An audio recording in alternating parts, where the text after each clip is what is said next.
New twists in Latino voting. A bad case of Prius envy. Would you eat meat from a test tube? And cheap and nasty and cynical and brutish and vulgar and crass and coarse. All on your week, this week.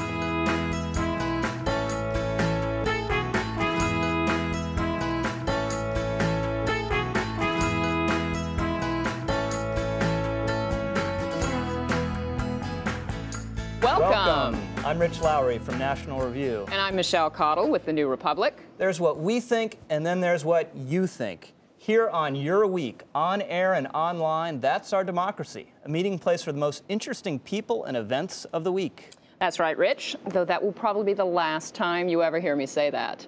Every week, we search out the smartest conversation and stories from your world, and we make sure that differing voices are heard, even yours, Rich. Now, Michelle, I know I'm not the first person to say this, but bring it on. What's up first? Glad you asked, Rich. President Bush won re-election in 2004 with the help of not just women, but because his message drove a Latino surge to the polls. As the parties battle for a larger grab of the Latino vote, some have begun calling this the immigration election. Your Week sent Lawrence O'Donnell to Oakland, California, to find out how text messaging might elect a president.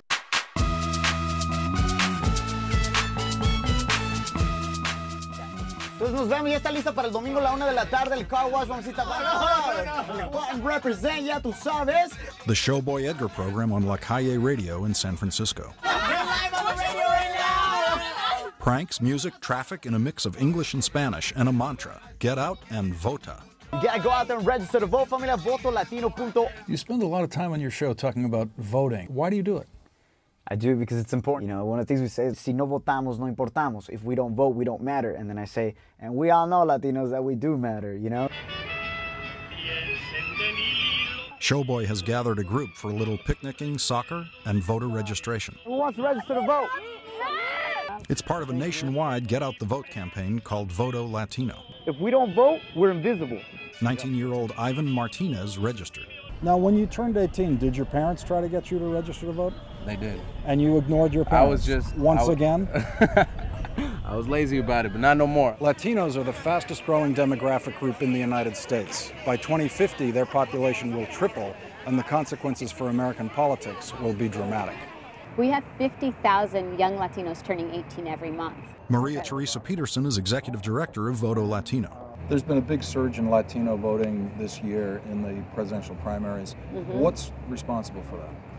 I think a couple of things. One really is the immigration rallies of 2006. Now, the media has really played this part of creating this caustic sense against the Latino community, making immigration synonymous with being undocumented, with being un-American.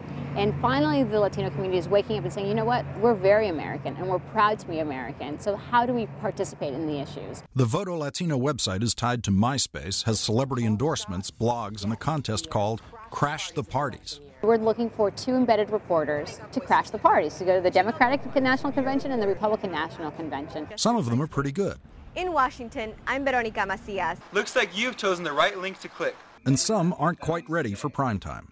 But I don't think it's a... Look at me, look at me, look at me! He wants to just report. The social networking aspect of Voto Latino is critical. Young Latinos are plugged in and highly mobile.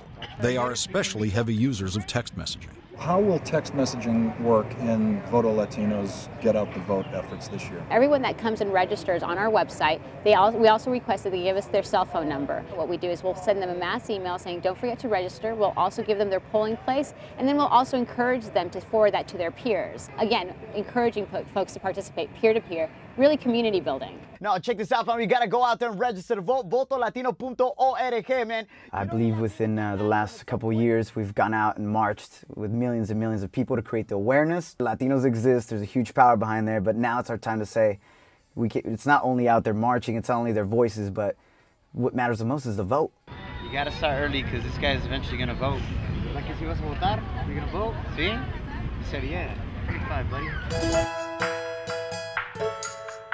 The Latino vote is a hot button on all sides of the political spectrum. Here at Your Week, we feature what you have to say. 24/7, you tell us what matters, we find the stories, and you respond. This guy looming back here is Alexis Ohanian, co-founder of our partner website, Reddit.com. Alexis, tell us how Reddit works. Hi, Rich and Michelle. Well, Reddit readers submit content, blogs, newspaper articles, videos, really anything with a URL, and then vote the items up or down. As our front page sorts the top stories, the community comments, discusses, and there are a lot of good arguments. In our 24/7 world, we're always going to miss something. What was it this week? We published our Voto Latino story earlier this week on our website. It piqued the interest of the Reddit community. Alexis, what do you have for us? Well, this may surprise you. The Reddit community found a story about the Vatican building a social networking site for Catholics in which they would receive daily prayer messages as well as text directly from Pope Benedict himself.